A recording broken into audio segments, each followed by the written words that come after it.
Asato ma satkamaya tamaso ma jyotirgamaya mrityormamritam gamaya.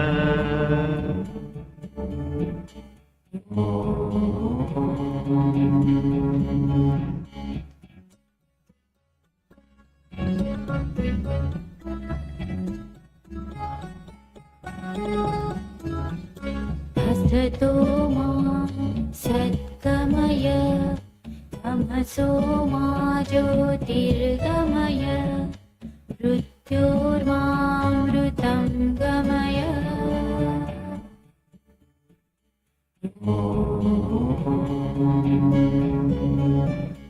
Asato ma satkamaya tamaso ma jyotirgamaya.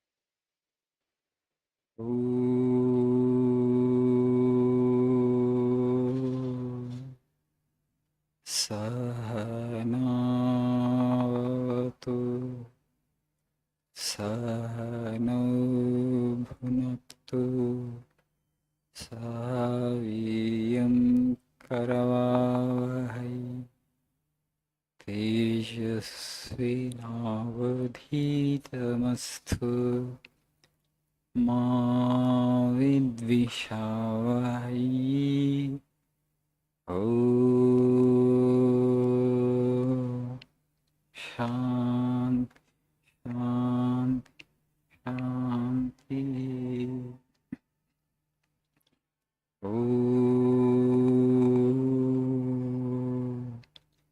Asato ma sadgamaya tamaso ma jyotirgamaya mrityormamritangamaya. Om Shanti Shanti Shanti.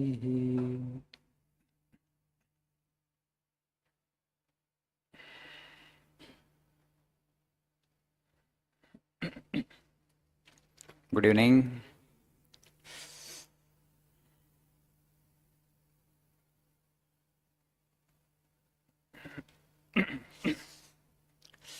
Last prayer meeting, we discussed something, the power of prenatal influence. If I ask you the question, who is responsible for the Mahabharata war? What is your answer?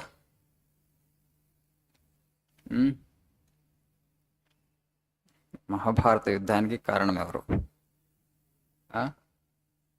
కొంచెం ఇది గట్టిగమ్మా. Krishna, Dhritarashtra, Duryodhana, Shakuni, Draupadi. Right, your senior. How and why? I will explain. See, some say that who is responsible for the Mahabharata war. Some say Draupadi is responsible, some say Shakuni, some say Karna, some say Krishna, some say, Dusasana. You will get multiple answers. Some say Duryodhana. But you need to know that it was Gandhari responsible for the Mahabharata war. How did she contribute to the war? When she had these Kauravas in her womb, when she was an expectant mother, when she was carrying, she developed jealousy. She allowed that negative emotion take possession of her. She felt jealous of Kunti, her co-wife. Sorry, she's the wife of, Pandur. So what happened there? When she developed jealousy towards Kunti because Kunti had child before her, that negative emotion is passed on to her children. For her, it just came and left. It was not in her nature to feel jealous of somebody. Only during that period she felt jealous of Kunti. But for her children, it became their second nature, Swabhava, as it were. See, after this Kauravas, she, unable to bear that jealousy, unable to bear that Kunti had child before her, she hit upon her stomach. Because children were growing in her womb, they were not coming out, 10th month or 11th month. In fact, she was to get exceptionally endowed children. But the reverse happened. Because she hit upon her stomach, because of the intense jealousy, and she delivered, she had miscarriage, she delivered a lump of flesh, not children. Then you know the story, Vyasa comes and he divides the flesh into 100 pieces and then puts them in pots with ghee, and then brings out these Kauravas, 100. So when Dhritarashtra got the horoscope checked, and when he called his Purohit, see the future of my boys, and then the Purohit suggested that you abandon this first child, Duryodhana. Okay, you abandon him in some forest, the wolves, jackals and hyenas will eat him up. So abandon one child out of 100. Why? Because he will be responsible for the destruction of the clan. But Yudhishthira, out of filial affection, he couldn't, give up his child. As a result of that, the fratricidal holocaust, the great Kurukshetra war took place. He always used to feel jealous of the Pandavas who were with Dharma, and ultimately war happened. Strangely, after the war, Gandhari blames Krishna, saying that you did not do enough. You could have prevented the war. But Krishna, actually, he did his best to stop the war.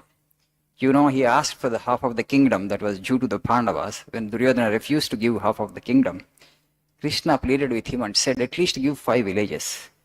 Okay? Then there will be no war. But you must give something. At least 5 villages you give. But Duryodhana refused, saying that I will not give the land that is covered by the tip of a needle. That much of land also I will not part with for my brothers. But their share, their legal share was half of the kingdom. They should get. But Duryodhana refused and he forced the war upon them. And ultimately, you know what happened. The thing is, Krishna counseled Duryodhana. First he pleaded, he requested, he praised him. And when he did not listen, he threatened him. You're relying on Karna, you're relying on Bhishma, you're relying on Drona. Nothing will work in favor of Duryodhana. When that Gandhiva, when the Partha's hands, 1,000 Bhishmas, 5,000 Dronas, 10,000 Karnas will be no match to the Pandavas. To Arjuna, I said. But nothing, everything fell on deaf ears, as it were. And Gandhari accuses Krishna, he was not responsible. It is she who conducted herself in an irresponsible manner when she was carrying the children in her womb, because she entertained that negative emotion. That actually became the swabhava of the children. So the message that comes to us from this great epic is this: the prenatal influence is so powerful that even God cannot undo it, reverse it. తల్లి గర్భంలోనే కనుక శిశువు ఇట్లా నాశనం అయితే ఆమె negative emotion negative thought generate చేసి ఆ పీరియడ్లో it's very very important. Subsequently, you cannot undo it. So we have positive examples also in our scriptures. The story of Prahlada. He was born of Hiranyakashipu and Lilavati, you know. So both were Rakshasa and Rakshasi. But the boy born became the greatest devotee of the Lord. We are actually students of science. We are in 21st century. We say that actually characters are transmitted through genes from parents to their children. But here parents, two of them were Rakshasa and Rakshasi. All the children, any number of children born to them should have been Rakshasas. But here an exceptionally endowed child, a great devotee of the Lord was born, Prahlada. How that became possible? When Lilavati had conceived, when she was carrying Prahlada in her womb, she happened to stay in Narada Maharshi's ashrama. What Narada would do? Narada would talk about only God and nothing else. She would tell the stories of God to the boy and the mother. But the mother would not listen because she being a Rakshasi. But the boy received everything. Till recently, science believed that inside the mother, the child is unconscious and is just a lump of flesh. But now, after the advent of ultrasound, they are saying the child inside the womb of the mother is very sensitive. If mother undergoes some stress and tension, the child wants to defend mother. Today, in the last 10 years, if you see the number of children being born with congenital disorders, the baby wants to defend mother. తల్లి గర్భంలో ఉన్న బిడ్డ మదర్ని రక్షించడానికి ప్రయత్నం చేస్తుందంట. So the energy that has to be used for the growth of the baby, a part of it actually will be consumed in this way, because the baby, suppose the mother is experiencing some fear, baby wants to defend mother. So the energy that should help the baby to grow to the fullest extent, a part of it would be diverted in this direction, and that's the reason the greatest probability the child might be born with a kind of some congenital disorder. It could be autism, it could be cerebral palsy, or it could be anything. And there are so many spinal muscular atrophy, thalassemia. So many children are being born like that because mother has undergone some kind of stress. So it's very important that entire family should take responsibility, and nobody should disturb the mother at that particular point of time. And particularly it is the responsibility of the husband, because they don't play the proactive role that they are supposed to play. Mother-in-law or father-in-law sometimes conduct irresponsibly, and then the child is destroyed in the womb of the mother because you created some stress to the mother, and afterwards you cannot undo it. Forget about getting a Mahatma, the great person, by praying to the Lord and by doing tapas and penance. The child is born with this, disorder, deformity, and it's such a stress for the family, the rest of the family afterwards. That's what I'm saying, that as the generation that you will be bringing the next generation, and you give that necessary support to the expected mother, okay, that's your responsibility.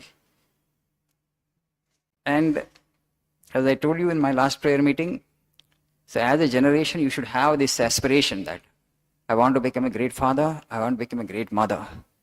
Okay, in India, nowhere else in the world this kind of parenting happens. Our parents here, practically they sacrifice their lives for the sake of children. But most of the time, actually, we start focusing on the child after 4th year, 5th year, which school actually the best school, in which school I have to admit my child. But you need to understand it all begins before the conception itself.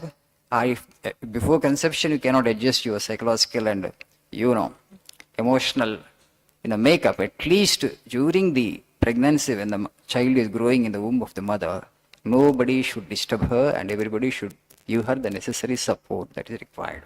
If you really want to have a healthy baby, this is a fundamental responsibility of the entire family and the society, because we don't pay attention to that much attention we don't pay to the mother, and this is happening.